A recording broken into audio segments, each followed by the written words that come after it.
भारत की भौगोलिक और सामरिक संरचना में उसकी अंतर्राष्ट्रीय सीमाओं का प्रबंधन हमेशा से एक अत्यंत महत्वपूर्ण और संवेदनशील विषय रहा है। जब भी राष्ट्र की सुरक्षा की बात आती है तो सीमाओं की चौकसी सबसे पहली प्राथमिकता बन जाती है। हाल के दिनों में भारत की पूर्वी सीमा, विशेषकर भारत बांग्लादेश सीमा को लेकर जीरो टॉलरेंस और फेंसिंग विवाद जैसे शब्द बहुत तेजी से चर्चा का विषय बने हैं। आम जनमानस में इन शब्दों को सुनकर अक्सर एक तनावपूर्ण या टकराव वाली स्थिति की छवि उभरती है। ऐसा प्रतीत होने लगता है मानो सीमा पर कोई बहुत बड़ा संकट आ खड़ा हुआ है।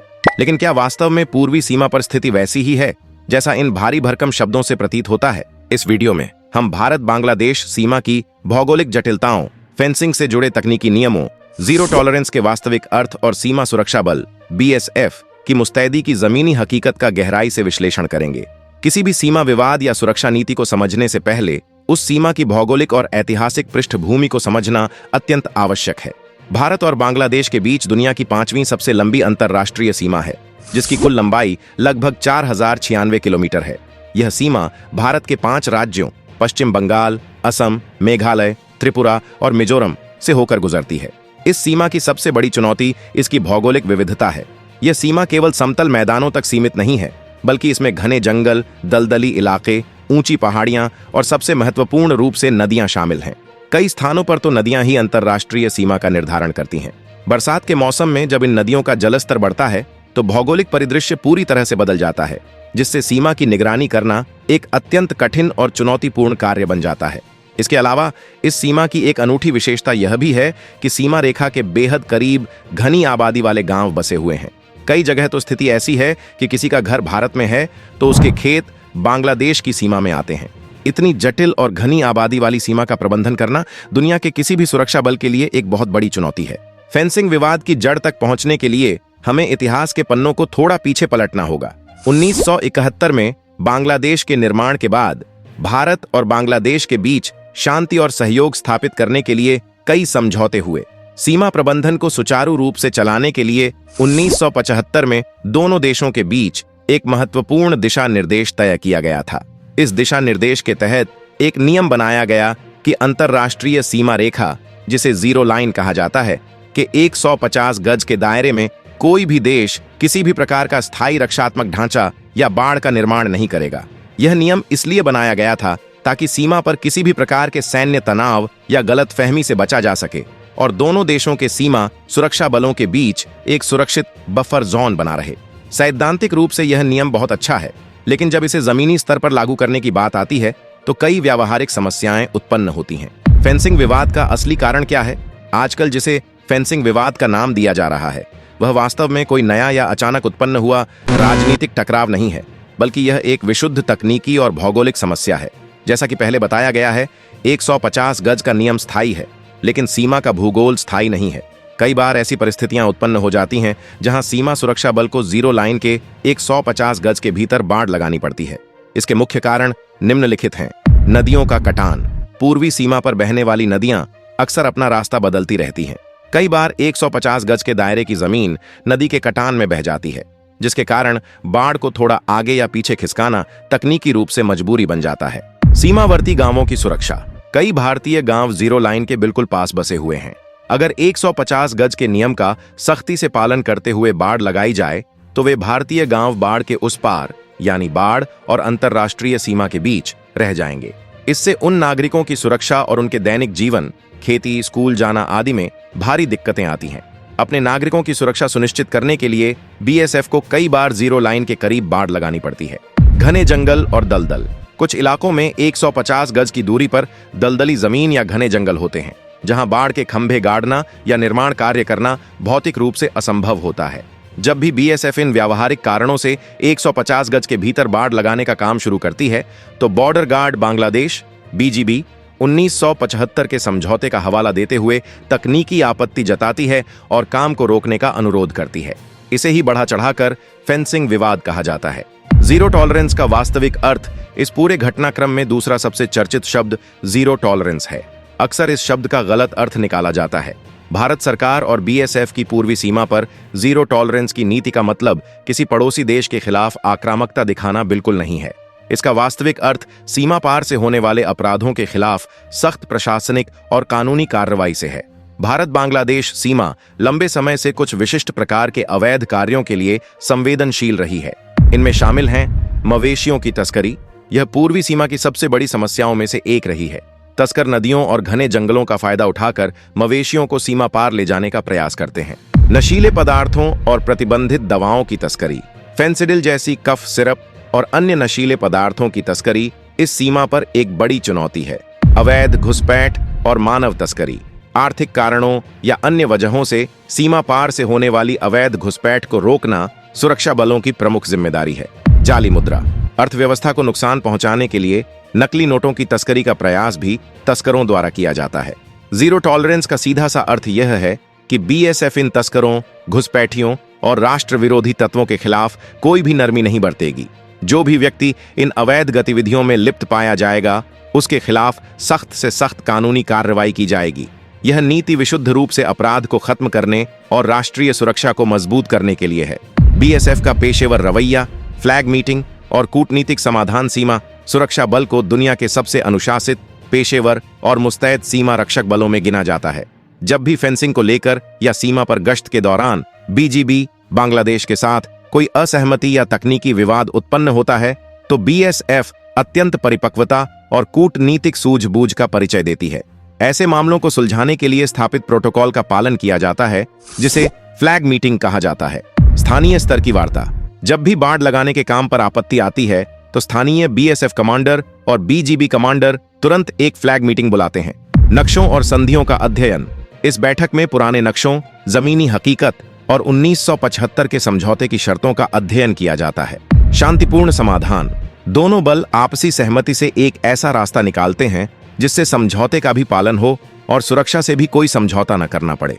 बीएसएफ हमेशा बातचीत और कूटनीति के माध्यम से मामलों को सुलझाने में विश्वास रखती है।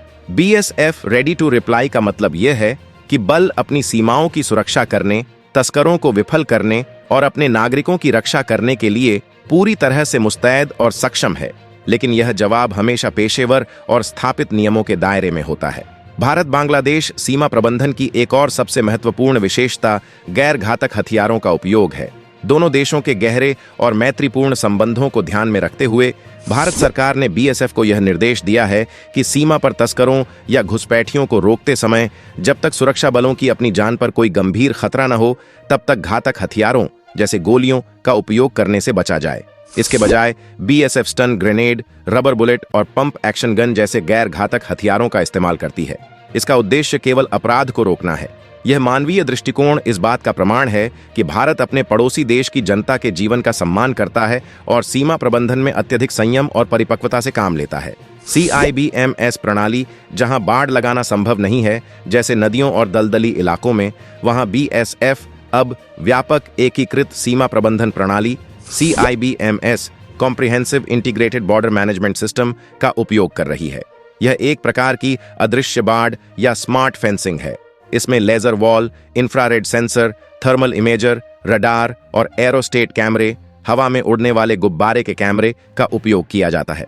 अगर कोई भी तस्कर रात के अंधेरे में या घने कोहरे में भी सीमा पार करने की कोशिश करता है, तो ये आधुनिक उपकरण तुरंत कंट्रोल रूम में अलर्ट भेज देते हैं और बीएसएफ के जवान बिना किसी समय की बर्बादी के उसे पकड़ने के लिए पहुंच जाते हैं। सीमा पर होने वाले इन छोटे मोटे तकनीकी विवादों को भारत और बांग्लादेश के समग्र संबंधों के चश्मे से नहीं देखा जाना चाहिए। भारत और बांग्लादेश के बीच ऐतिहासिक, सांस्कृतिक, भाषाई और आर्थिक संबंध बेहद मजबूत हैं। 1971 के मुक्ति संग्राम में भारत के योगदान को बांग्लादेश आज भी सम्मान के साथ याद करता है। दोनों देशों के बीच व्यापारिक संबंध लगातार मजबूत हो रहे हैं। सीमा पर रहने वाले नागरिकों के आर्थिक विकास के लिए दोनों देशों ने मिलकर कई जगह बॉर्डर हाट स्थापित किए हैं, जहां दोनों तरफ के लोग आकर अपना सामान बेच और खरीद सकते हैं। इसके अलावा बीएसएफ और बीजीबी के बीच लगातार सद्भावना यात्राएं, खेलकूद प्रतियोगिताएं आयोजित की जाती हैं। दीपावली, ईद और अन्य राष्ट्रीय पर्वों पर दोनों देशों के सुरक्षा बल एक दूसरे को मिठाइयां भेंट करते हैं।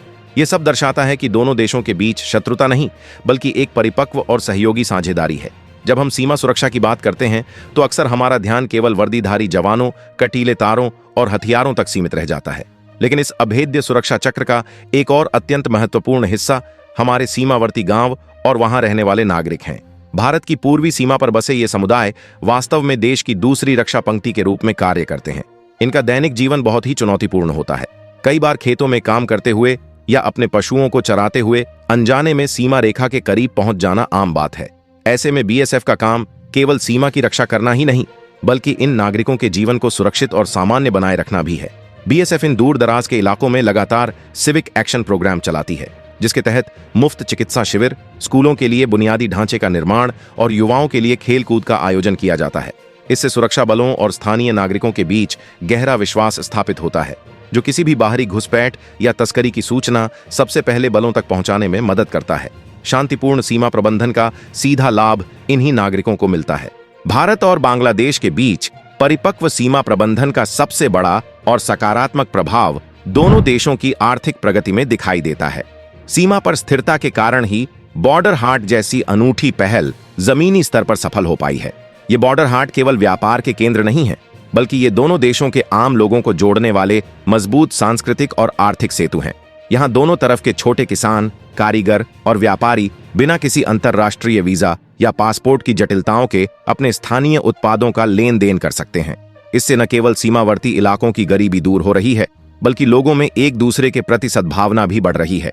यदि सीमा पर सच में युद्ध या तनाव जैसी स्थिति होती, तो यह सारा आर्थिक और ढांचागत तंत्र तुरंत चरमरा जाता। कूटनीतिक वार्ताओं से सीमा विवादों को सुलझाने की नीति यह सुनिश्चित करती है कि यह विकास का पहिया बिना किसी रुकावट के घूमता रहे।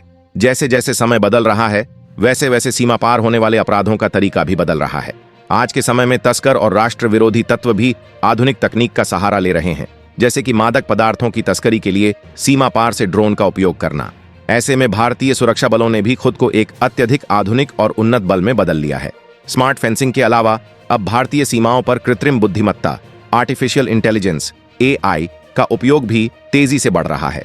AI से लैस आधुनिक कैमरे और सेंसर अब इंसान और जानवर के बीच का फर्क खुद पहचान सकते हैं, जिससे जवानों को मिलने वाले फॉल्स अलार्म, गलत चेतावनियों की संख्या में भारी कमी आई है। भविष्य में सीमा प्रबंधन पूरी तरह से स्मार्ट बॉर्डर्स पर निर्भर होगा, जहां तकनीक और मानवीय कौशल का एक अचूक संगम देखने को मिलेगा। यह तकनीकी विकास इस बात की पुष्टि करता है कि भारत की तैयारी पूरी तरह से रक्षात्मक और निवारक है। आज के आधुनिक और डिजिटल युग में असली युद्ध केवल सीमाओं पर नहीं लड़े जाते, बल्कि इंटरनेट के माध्यम से लोगों के दिमाग में भी लड़े जाते हैं। इसे सूचना युद्ध कहा जाता है।